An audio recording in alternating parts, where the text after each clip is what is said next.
Yes, we are. No, it's just because we enjoy the company and that's right. enjoy We the knowledge that is dropped on every show that these two are on. All right. Okay, you're going to make us. You're going to stop. I wear my Corey Hart. I wear my sunglasses at night. Yeah, exactly. Right. Yeah, but you can't do it for too long, otherwise YouTube. I had an '80s flashback. What can I say? Otherwise, YouTube will pull the videos. Yeah, exactly. That's why I didn't play before with Ozzy. Within the Ozzy. By the way, I want to say this too. With Ozzy, I don't know if either of you, and I'll play this for you after we sign off. But I didn't want to play it on the show. But have either of you? It's on YouTube. It's DJ Cummerbund, and it's a mashup. It's the music to Earth, Wind, and Fire. It's Earth, Wind, and Fire, September. With Crazy Train, with Ozzy singing Crazy Train lyrics. Oh no, I haven't heard that. That sounds interesting. When we sign off, anybody that sounds listening, genius. go to YouTube and just type in Earth, Wind, and Ozzy. And then you'll get it. Really good. It is. I will play it for us. It's one of the best damn mashups that ever happened. It's ridiculous, and it works so well. It's so crazy. Crazy Train was one of my favorite. I mean, it was when I was younger, 5 we all were years ago. Running song. You could get a good speed worked up at the park with Crazy 100%. Train because that was just like that was a good song. It was a great song. That's good too, though. So all right. Yeah, but I used to think that the best. It's too dark. I'm taking them off. There you go. I think the best. I used to think the best mashup, and for the longest time, it was the best mashup, was Teen Spirit. Smells Like Teen Spirit, mashed up with Rick Astley. Never Gonna Give You Up. Yeah, that was a great mashup until the Crazy Train September. There's a couple others I'll mention, but want to leave it at that because we're paying homage to Ozzy. So we are. Yes. But in any event, look, guys, this is an amazing show. It always is every year after year. Absolutely. Look forward to this one every year. Look for. I literally, once we get past the holidays, they have changed my mind. I marked this on the calendar. I think last year I wasn't able to attend, right? You did not attend. You did not attend last year. Yes, you were going to come on and you weren't able to. You guys started work. I just want to go on record. That show sucked, but we are now back to our usual form of high and superior quality on this Christmas. Absolutely. And the whole thing is the person that made it so that Staradumsky could not join the show last year. He gave us the name. We found them. We eliminated them. Yes. Yeah. So he's dead. Yeah. He is. He's. I didn't say anything about dead. Shh. No, he's he will not be enjoying Christmas in July or December. Stop aiding the investigation, John. Damn. On that note, all right. God, okay. No, I get it. That's true too. So, but in any event, we know Staradumsky can't work for the NSA. No. Oh shit. So, all right, amazing show. Stick around. We were going to talk afterwards. John, we have to put a date in the books for the pumpkin show, which is Dave's favorite. For fuck's sake. Which is Dave's favorite. It's Dave's favorite.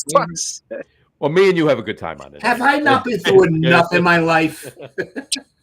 We need to. Dave, you've had enough pain. You've had enough pain. So, yes. I know, exactly. Right.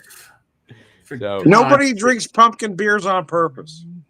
Except for Staradumsky. Except for me and John. There's something wrong with them. Yeah, there's some deep-seated illness. There's something wrong with them. American beers. It's like creativity. They didn't have anything to brew with. No. There is something wrong with the corn. They said, "What the fuck are these round orange things? Let's make beer out of them." Yes. You're done. No. There's something wrong with your medulla oblongata. Hey. No. Hey, Buffalo Bill had a vision. Yes, had a vision. Now today it's more relevant. It is more relevant than ever because today we put round orange things in the fucking White House. So yes, this is true. I can't argue that note, folks. This is where I will digress. Not for nothing. Yes. I love you, man. It is an American beer. It's an American style. Because when they first got here, they had run out of grain to make even bread with. So they had to find whatever the fuck there was out there. If they could have found a friggin' turtle to make beer out of, they would have. We could have acorn beers. But the second, and they did make acorn. Actually, they did have acorn beers. They actually did do acorn beer. But the second that they brought in their first crop of grain, they stopped making the fucking shit until Buffalo Bill came around and revived it. I'm just saying. Yeah, that's true. I'm just saying the Pilgrims had better taste than we do today. All right, well, we'll talk more about that in October. Okay, so it's still July. Moving along. I can rail in October. Okay. Have at it in October. So stick around. Amazing. Tom's Tom's not going to stick around. I may need a bio break before he talks. Tom never listens. Okay. In any event, this is an amazing show. This is definitely one of our better shows, one of our best shows. I actually I got to go back and listen to the ones we've done before, but of our annual Christmas and July shows, I actually think this is the best Tom one. got a little hot, lost his sweater. Yeah, you lost the sweater. There you go. But in any event, and these are hard. You want to say? There you go. And if I can hijack you, one final toast to Jack McAuliffe, because yes. Put him up. One final toast to Jack McAuliffe. Yeah, absolutely. We owe a lot to him. Him and Fritz. Yes. We do. Yes, absolutely. And so many others. Actually, every initial inductee into the American Craft Beer Hall of Fame. Yeah, they were all good. Give them all credit for that. Yeah, Jack was one of them. So. And we're putting up a section, and we talked about this before. I brought this up before. We're putting up a section soon for legacy beers and landmark beers and legacy brands, and that's important. And it's going to be on the website for the American Craft Beer Hall of Fame. Oh, okay. Section, I'm looking for the history of beer is so important. 100%. A lot of people forget it. So it's important to keep an eye on that. We'll post it on the Log Room, guys, and of course we'll post it on the American Craft Beer Hall of Fame too. So you're gonna want to check that out. It's something that's it's definitely near and dear to my heart and everybody on the show. 100%. So you want to check that out. And Jack McAuliffe was 100% the grandfather of that. The father. The father Most of that. Definitely, yes. 100%. So cheers, Jack. Rest easy. And thank you for your Jack's passing made one song, one of my favorite songs, completely irrelevant because I think it's inaccurate now. And that was "In Heaven There Is No Beer." No, in heaven there is now beer. There you go. There is now beer. Yes, there is now beer. And who sung that song? I don't remember. Tom T. Hall. Tom T. Hall. Yes. So they need to record that. In heaven there is now beer. Jack is now here. We don't need to drink it all here. Beer song, yeah. But because Jack is now here. He's there. He's the pioneer, and they were waiting for Jack to get there for there to be beer in heaven. There you go. Yeah. Cheers, Jack. Cheers. Thanks for the beer. All right. Stick around, guys. On that note, we will wrap up the show for today. We want to thank everybody for watching. And for those of you just listening to the audio podcast, thank you for listening. Don't forget to visit our website, www.lagerroom.com. That's LAGERROOM.com. And please remember, like us and follow us on all of our social media, Facebook, Twitter, Instagram, and of course our YouTube channel. All of them are at The Lager Room. Remember, we go live with the video podcast on Facebook, YouTube, X, and Twitch every Tuesday night around 6:30 p.m. Eastern Time. And for those of you who just want to listen to the audio podcast, you can do so on our audio host, Spreaker, as well as iHeartRadio, Apple Podcast, Spotify, Odyssey, Audible, Pandora, Amazon Music, iTunes Music, YouTube Music, TuneIn, Podcast Addict, Castbox, Deezer, Podchaser, Listen Notes. Pretty much anywhere you can find an audio podcast, you will find the Lager Room Guys Craft Beer Podcast. And if you haven't done so already, please subscribe to one or more of those feeds, and you will never miss a show. Again, thanks for following along with us. Have a great rest of your week. Have a wonderful weekend. John and Tom, thank you for coming on the show. It's always a pleasure and an amazing show when we do these Christmas and July shows. Thank you so much. And any shows you guys come on, thank you. Ooh, I got an 8.4. Love it. There you go. Yeah, but we haven't seen the East German judge yet.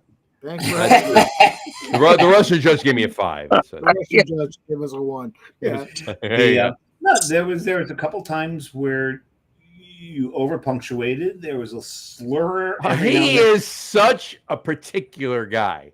I mean, he is very, very strict when it comes to his judging. When it comes to John. When it comes to, well, yeah, that's true. It's not judging, it's me. That's what it is. So, anyway, Thanks, guys, for coming on. That was a good one. That was a damn good one. I love. You know what? Consider my scores. I love it 8-4. Thank you very They're much. like an old bickering couple, aren't they? Yeah. Actually, you know what? Considering I forgot to bump it up for the number of beers you've had, it's probably a 9.4. Oh, I love it even The better. fact that you could do that under I did a 5. I did it with 5 beers. There you go. Well, Oh my God, 5 beers! Holy crap in a basket. He was OUI. Go ahead. Outdrinking under the influence. Oh, good Lord. All right. Stick around, guys. Thank you so much for watching. We love the show every year. I look forward to the show every year. I'm Much actually more than the saddened that we have pumpkin a show. year to wait for this show again. That's it. So, but in any event, have a great rest of your week. Have a wonderful weekend. Drink a lot of beer, but drink responsibly. And we will talk to you next week, folks. Don't forget to tune in. It's going to be a great show next week, too. The only thing I like about the pumpkin show, What's up? Bruguru's on again. That's true. Take care, guys. Cheers. Thank you. I'm drinking. Thanks for having us.